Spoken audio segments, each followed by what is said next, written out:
VKSJDBV.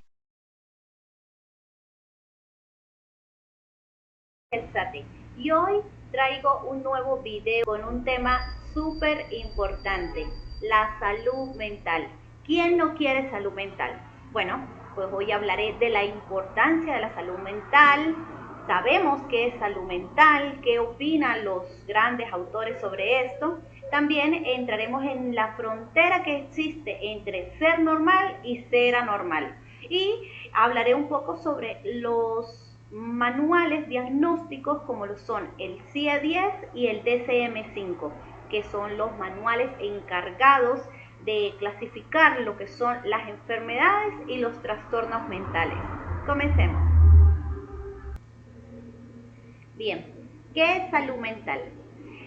Según la Organización Mundial de la Salud, esta define que la salud mental es un estado de bienestar físico, mental y social en el cual un individuo es consciente de sus propias capacidades, dice que puede afrontar las tensiones normales de la vida, dice que puede trabajar de una forma productiva y que sea fructífera y que es capaz de hacer una contribución a la comunidad a la que pertenece. Es por eso que dice que somos seres biopsicosociales, somos seres biopsicosociales. Eso es lo que esta tripleta nos hace tener una salud mental. Se le ha añadido, dicen que se le ha añadido últimamente el que somos espirituales y tecnológicos. Pero en términos de salud mental, esta es la definición oficial. Bien, sabemos que la Organización Mundial de la Salud es un organismo reconocido y respetado a nivel internacional, pero aparte de eso, a pesar de eso, ha recibido ciertas críticas por autores y personas, entre ellas se encuentran Alicia Stolkiner y Emiliano Galende, quienes afirman o dicen que esta definición es bastante capitalista y arcaica. ¿Por qué? Porque, por ejemplo, en la parte donde dice que el individuo es consciente de sus propias capacidades, se suele decir que muchas veces no somos conscientes de nuestras capacidades, sino hasta el momento en que nos afrontamos a ellas. Hasta el momento que se me presenta la dificultad, es que me doy cuenta que tengo la capacidad soy consciente de la capacidad que tengo. Muchas veces no soy consciente de eso. Es por eso que en cada término ellos tienen su crítica. Bueno, esta es una de las críticas que ellos reciben, ¿no? Quería dar este aporte como reflexión. Algunos dirán que tienen razón, otros que no. Ya veremos si de pronto más adelante con los nuevos estudios se cambia la definición, pero por los momentos es la definición que ellos tienen oficial. Bien, aquí ya empezamos a tocar la frontera entre lo que es normal y lo que es anormal. ¿Cuándo decimos que una persona es anormal?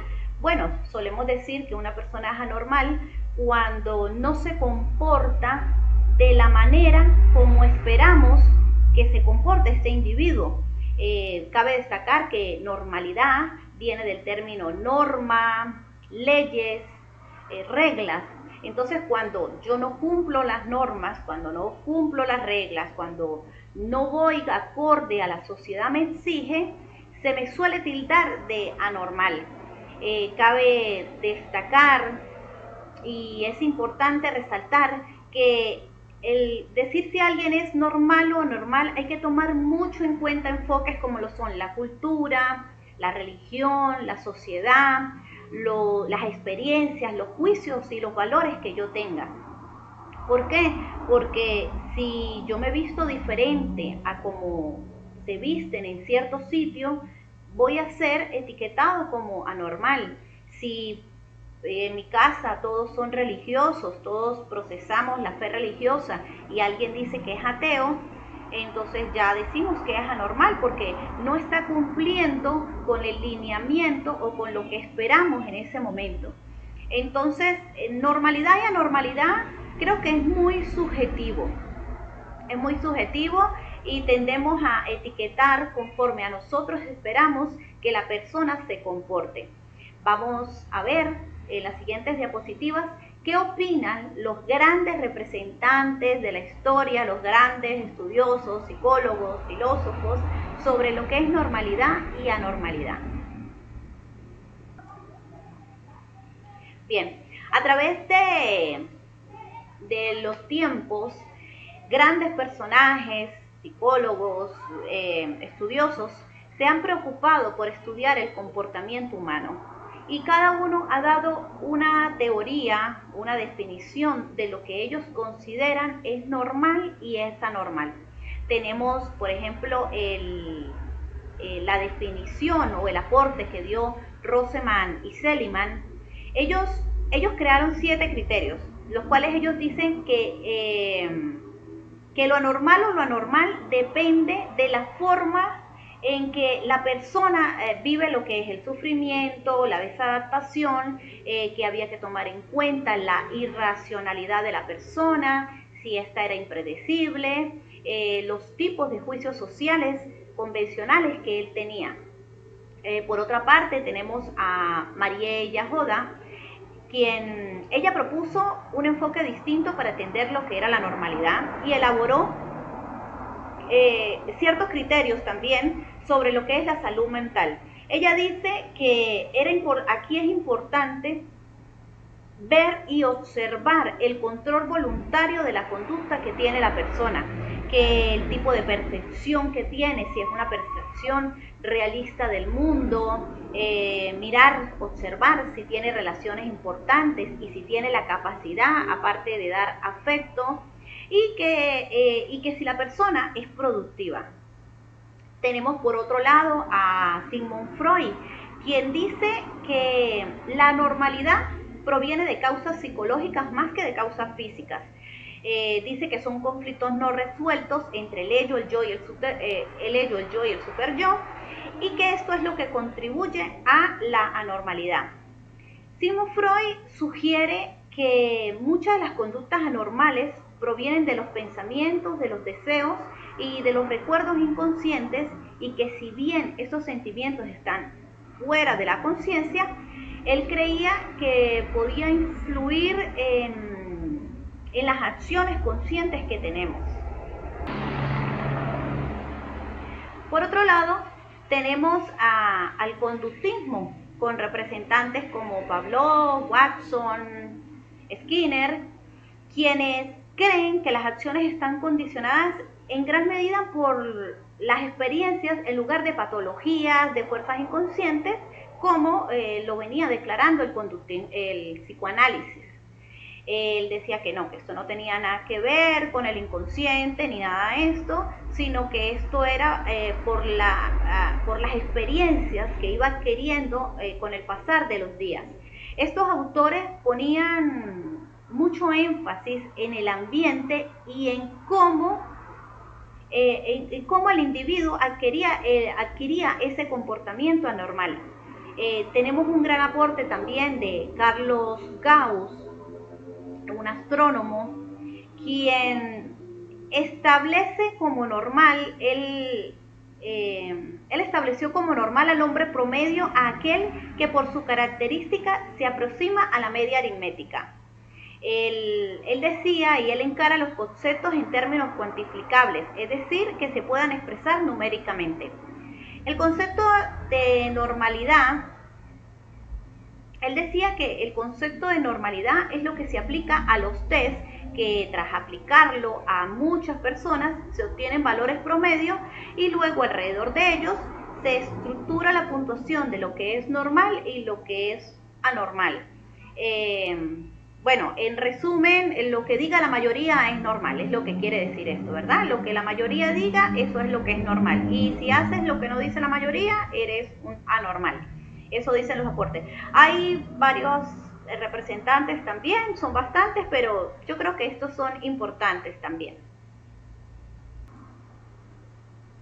Bien, para recordar un poquito lo que es normal y anormal en lo que hemos venido estudiando y hemos venido visto a través de la historia, es que la normalidad, como decía en un principio, está muy enfocado y tiene bases fuertes en lo que es la cultura, la sociedad, la religión. A través de la historia hacemos el recorrido histórico y vemos como en un principio era normal, lo enfocaban a la religión con posesiones demoníacas.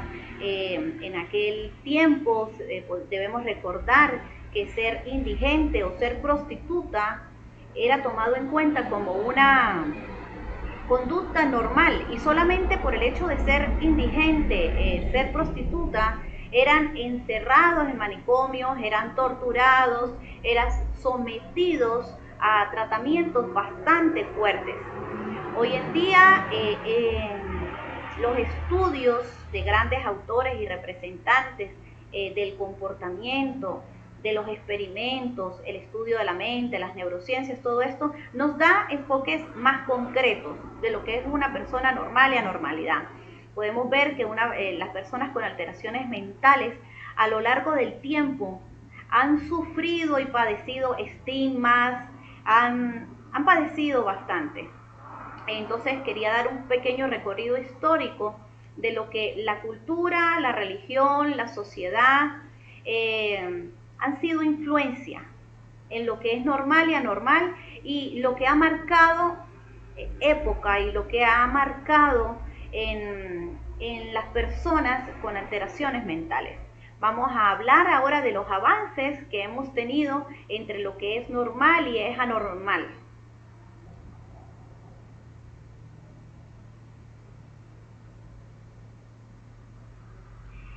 Bueno, es así como atrás quedó las posesiones demoníacas, atrás quedaron los estigmas sociales, quedaron creencias irracionales. Y actualmente podemos dar un punto de vista más empírico, más científico, más acertado, o al menos los estudios así lo demuestran, ¿no? Y desde el punto de vista médico, desde la psicología, desde la psiquiatría, si vemos lo anormal, se cree que los trastornos tienen una causa más orgánica o física, y que por lo tanto esto se centra en posibles causas biológicas de la enfermedad mental. ¿Qué quiere decir eso? La medicina hace hincapié en que la causa de los trastornos, su origen puede encontrarse en la herencia genética, en las infecciones, en las enfermedades físicas relacionadas y sobre todo en el funcionamiento del cerebro. También los desequilibrios químicos son causa de una alteración mental. Aquí, desde la medicina, se argumenta que los trastornos mentales están relacionados con la estructura física y el funcionamiento del cerebro. Es por eso que cuando llega una persona con una alteración mental, con frecuencia su tratamiento ahora no es meterlo a un manicomio, no es torturarlo, no es quemarlo, como vimos en épocas pasadas, sino que ahora existe la farmacología, y a menudo esta medicación se acompaña con algún tipo de psicoterapia. Aquí encontramos criterios generales y específicos. Entre los generales tenemos la normalidad como salud. ¿Qué es la normalidad como salud? Esto quiere decir que el problema básico y fundamental en este criterio es que no hay síntomas fijos absolutos de normalidad. ¿Qué quiere decir esto? Que cualquier sentimiento, que cualquier pensamiento o que cualquier reacción que nosotros observemos en una persona normal, puede ser que también la observemos en una persona que sea paciente mental.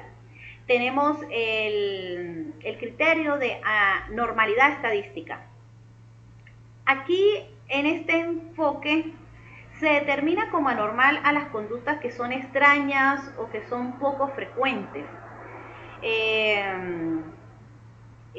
Tomando en cuenta el ámbito personal, de sociedad o de cultura, como ya lo hemos venido hablando. Bien, y aunque esta definición puede ser adecuada en algunos casos, tiene la desventaja de que radica en que en algunos comportamientos se consideran raros en términos estadísticos.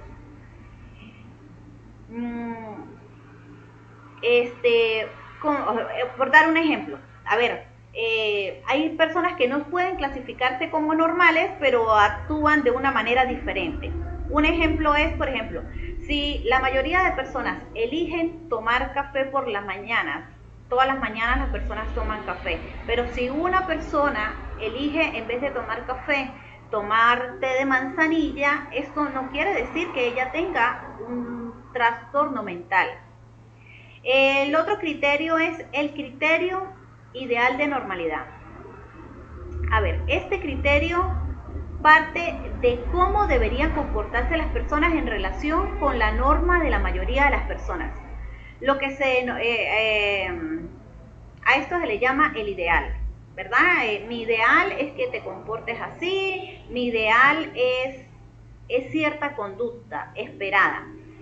Esta clase de definición considera anormal un comportamiento si se desvía lo suficiente de algún tipo de ideal.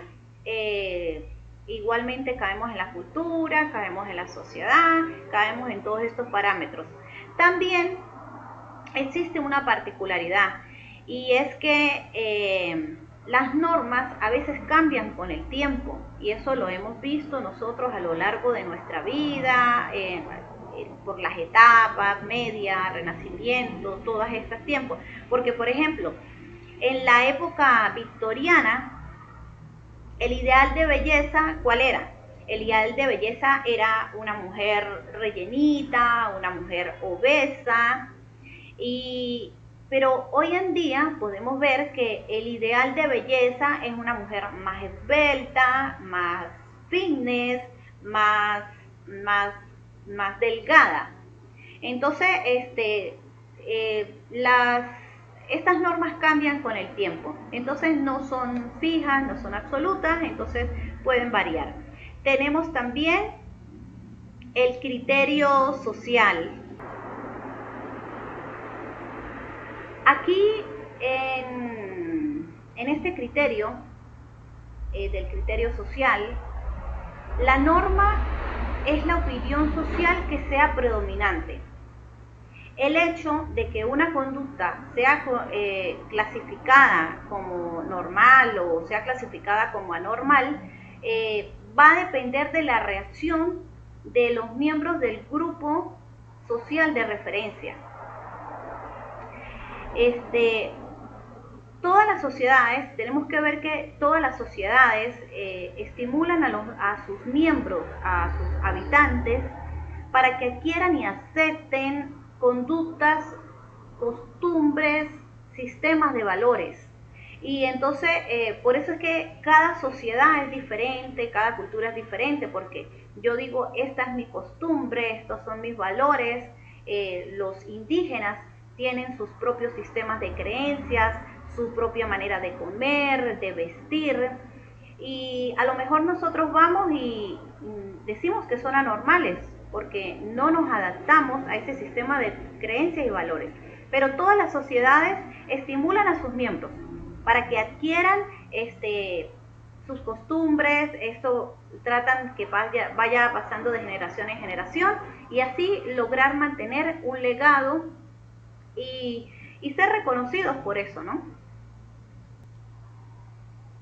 Ahora encontramos la eficacia en el funcionamiento psicológico. Aquí decimos que los datos, hay datos experimentales y clínicos que confirman que la severidad del déficit psicológico y la psicopatología correlacionan de una forma positiva. ¿Qué quiere decir esto? Que cuanto más grave y cuanto más intenso es el deterioro psicológico, más grave es la psicopatología. ¿Por qué? Porque las funciones psicológicas que se valoran son todas aquellas concernientes con el ser humano. Aquí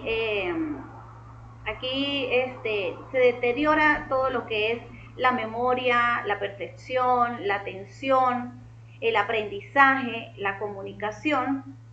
Ahora, esto no quiere decir que el individuo, la persona que tiene un trastorno mental no piensa, no es eso.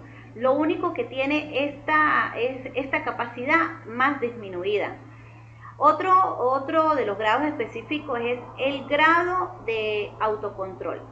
De todos los 5 criterios que se presentan hoy aquí, se dice que este es el más importante.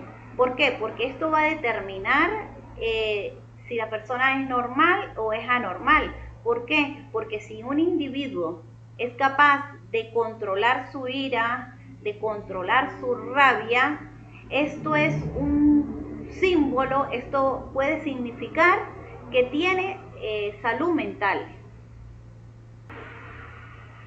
Encontramos la evaluación social. Aquí parte un poco de lo que nos hablaba Gauss, ¿verdad? Que mediante métodos científicos y test estandarizados se expresan aquí a través de los test, de todo esto, se expresan en términos cuantitativos la desviación en funcionamiento de un área específica. La siguiente área es la evaluación personal. Aquí se toma en cuenta lo que es el comportamiento de la persona, los sentimientos que tiene, su funcionalidad, el sufrimiento que genere y si es incluso peligroso a la sociedad. Bien, aquí como reflexión se pregunta si una persona es diferente en cualquier aspecto, se podría considerar como normal en psicología. Bueno, vamos a tomar en cuenta todo lo que dijimos anteriormente y lo que han dicho incluso los autores, que la sociedad, que la cultura, que la religión son importantes a la hora de etiquetar a una persona como normal o anormal. Si es diferente porque si es anormal porque hace algo diferente, depende del contexto en que lo veamos. Porque, por ejemplo, yo le preguntaría en este momento, ¿es normal que una persona tenga enuresis? O sea, que se haga pis en la cama. Entonces, la pregunta sería, si estamos hablando de un bebé de meses, ¿es normal? O si estamos hablando de un adulto mayor de 90 años, también podríamos decir en algunos casos que es normal. Pero si estamos hablando de un individuo de 30, 40 años, ya podemos decir que puede haber un trastorno, una enfermedad, entonces ya no caería en lo normal.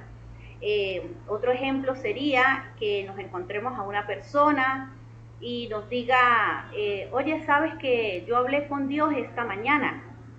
¿Es normal hablar con Dios?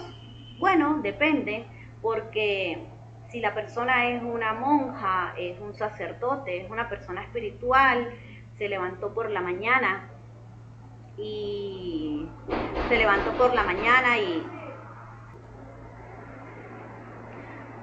bueno, si la persona es espiritual, podemos decir que se levantó por la mañana, hizo sus oraciones, entonces es normal que habló con Dios.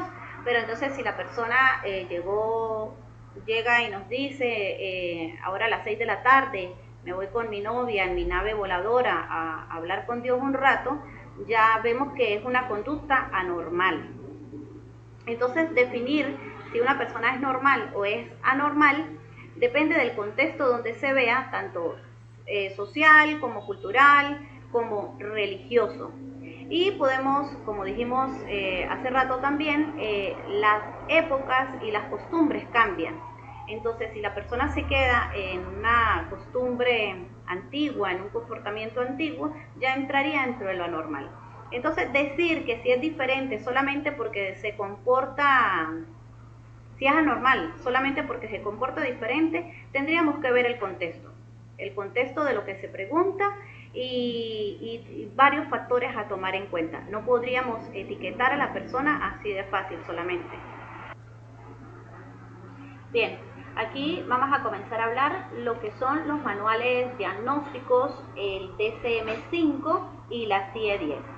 Tenemos que la CIE-10 ha sido elaborado por la Organización Mundial de la Salud, y que por otro lado tenemos al DSM como tal, que ha sido elaborado por la Asociación Psiquiátrica Americana con su APA, se le coloca APA. Y estos dos sistemas de clasificación tienen validez tanto legal y son reconocidos científicamente. Cabe destacar que el capítulo de los trastornos mentales de estos manuales aparece por primera vez cuando en sí la Organización Mundial de la Salud publica en su 6ª edición de la CIE-10, y a lo largo en sí de los años el Comité de Estadística de la APA, junto con otro grupo de trabajo, ha ido desarrollando y revisando también lo que es la clasificación para irla mejorando. Bien, entonces, ¿qué es el DSM-5? El DSM-5 es el Manual Diagnóstico y Estadístico de los Trastornos Mentales. Actualmente va por su edición número 5. Ya lo dije, fue elaborada por la Asociación Psiquiátrica Americana y contiene descripciones, síntomas y otros criterios para demostrar lo que son los trastornos mentales. Su objetivo es la descripción sistemática y precisa de los criterios diagnósticos y características propias de un trastorno. Genera los diagnósticos de los trastornos mentales y está dirigido especialmente para el campo de la psiquiatría. Cabe destacar también que el DSM-5 sigue evaluando las mismas áreas de funcionamiento que el DSM-4, que era anterior a este, y el CIE-10, pero ahora con un formato multiaxial, no axial, perdón.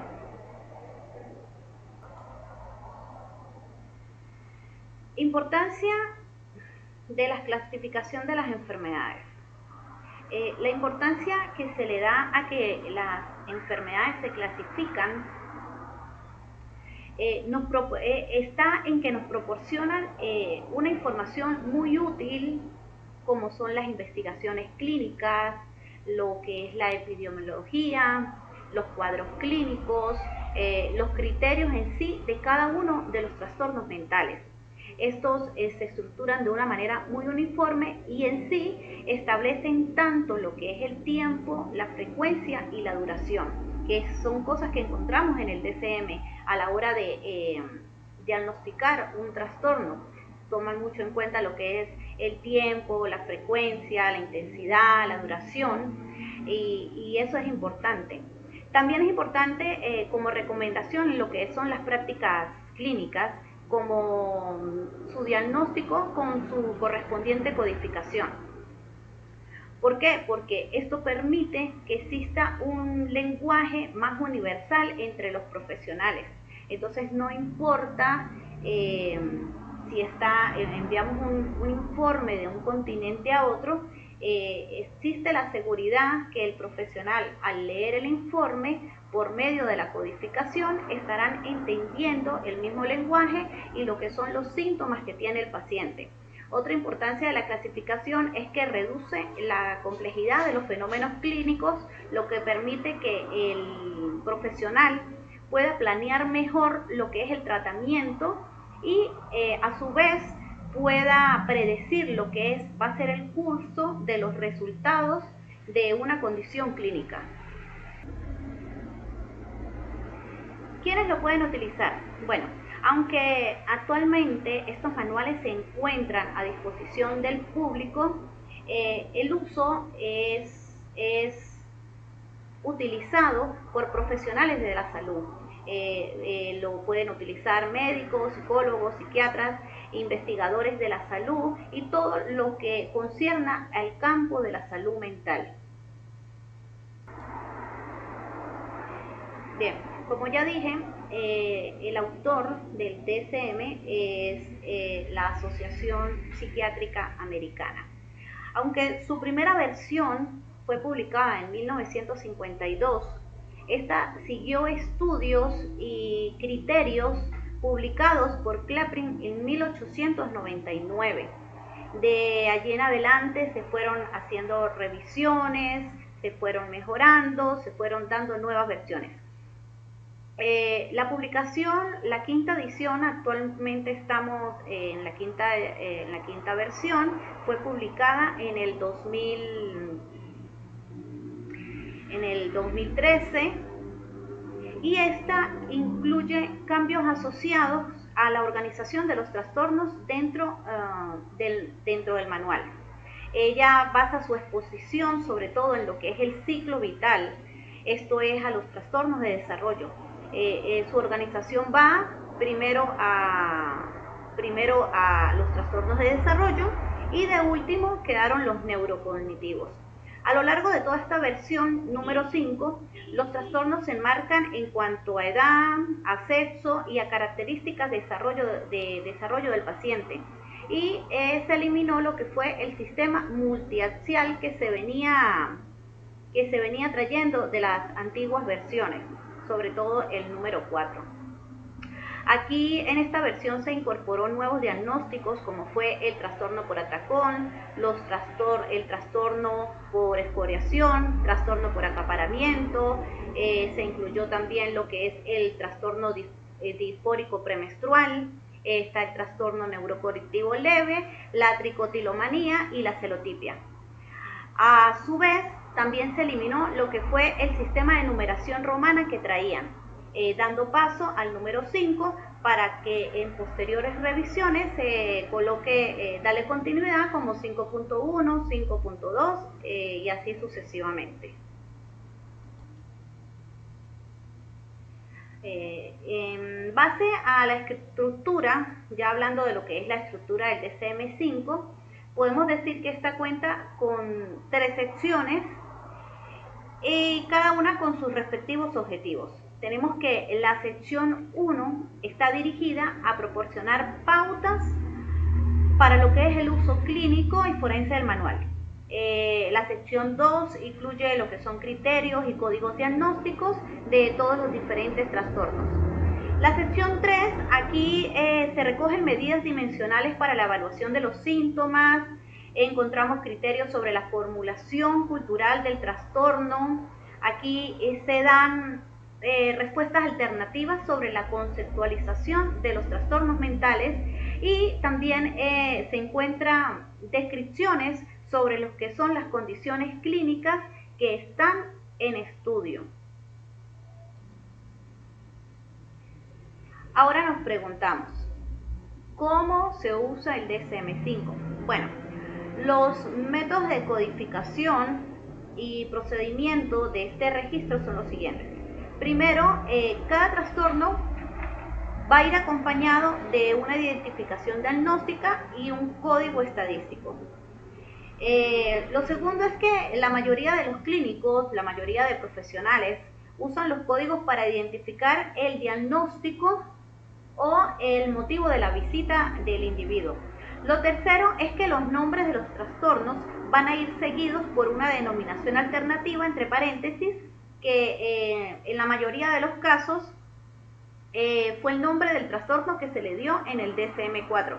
Por ejemplo, el trastorno depresivo mayor, entre paréntesis, sería F32.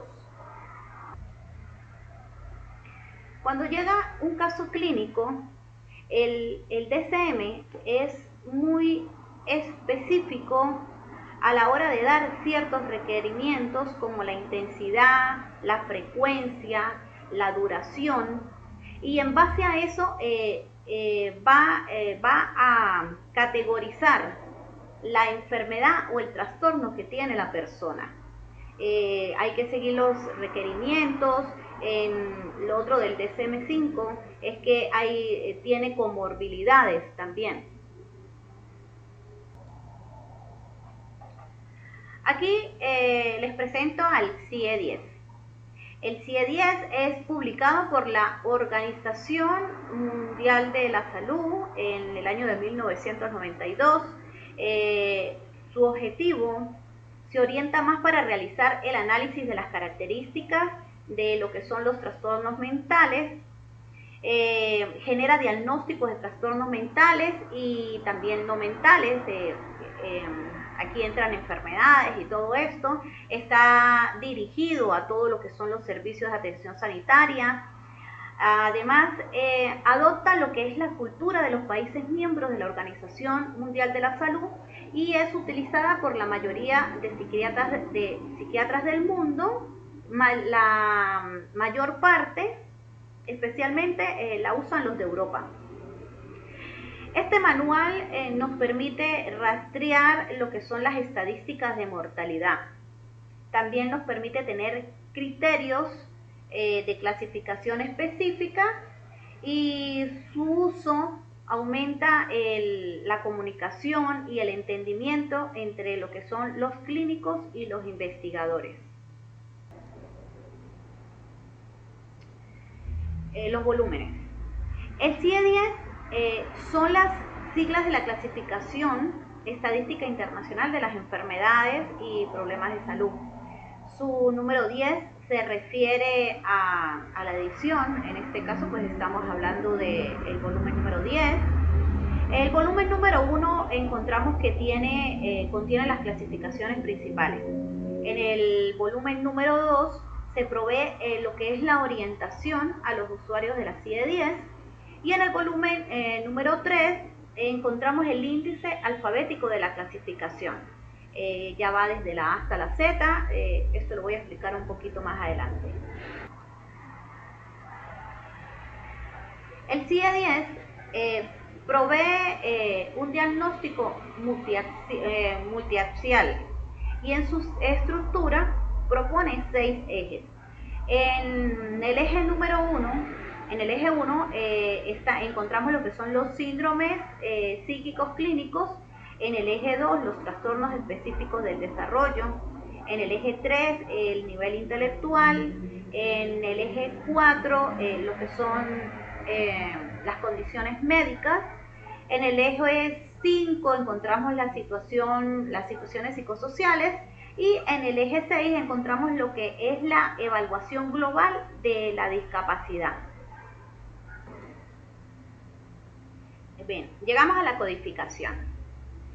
En este manual se posee una lista de códigos que provee la clasificación de las enfermedades y también tiene una amplia variedad de síntomas, signos, hallazgos anormales y circunstancias sociales. También encontramos todo lo que son las causas externas de daños o enfermedades. Aquí vemos también que está la lista de codificación de cada una de las enfermedades médicas y todo lo que son las alteraciones mentales. Cada una tiene un capítulo. Podemos ver que la codificación inicia desde la letra A y luego pues culmina en la Z. Ella se coloca una letra seguido de una numeración, inicia con la A00 y culmina con la numeración 99.9. Las alteraciones mentales, en el caso de las alteraciones mentales, estas las ubicamos en el capítulo número 5, codificada con la letra F, y el apartado se denomina trastornos mentales del comportamiento. Existe otro campo muy utilizado en la psicología, como lo son los ejes del capítulo 21. Aquí les presento la lista de trastornos mentales. Es el capítulo 5. Se refiere a los trastornos mentales y del comportamiento, y los que están codificados con el código inician con la letra F, seguido de una numeración del trastorno, como lo pueden observar en la pantalla. Y hoy nos podemos preguntar, ¿no? ¿Cómo presenta cada manual la definición del trastorno? Bueno, por ejemplo, el trastorno esquizotípico. Si nos vamos al trastorno esquizotípico, vemos que en el DSM-5 se codifica con el código 300.01.22, mientras que en la CIE-10 la codificación aparece como el F21.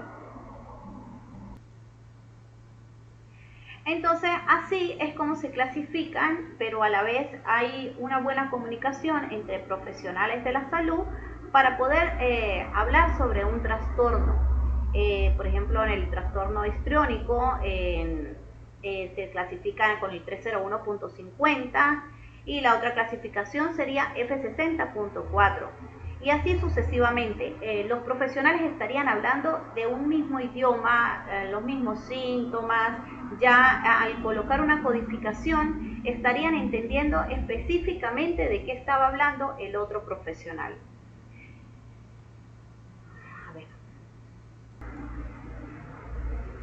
Aquí encontramos algunas de las diferencias que se pueden encontrar en estos dos manuales. Por el lado del CIE-10 encontramos que describe todo el espectro de enfermedades humanas. Allí encontramos todo lo que puede presentarse en enfermedades humanas. En el capítulo 5, este apartado se encuentra todo lo que son los trastornos mentales y del comportamiento. Se identifican con la letra F seguido de una numeración. Además cuentan con 3 ejes. El eje 1, que son los diagnósticos clínicos. El eje 2 se basa en todo lo que es el funcionamiento, que cuantifica, por ejemplo, la escala 0, que no hay discapacidad, y la escala 5 significa que la discapacidad es grave. En el eje 3 se habla de los factores que influyen en la aparición de la manifestación de lo que es la evolución clínica y el tratamiento de los trastornos. Por el lado del DSM-5, aquí se ofrecen criterios diagnósticos y toda la información de prevalencia, toda la incidencia de riesgo, toda la evolución, y cuenta además con lo que es un diagnóstico diferencial.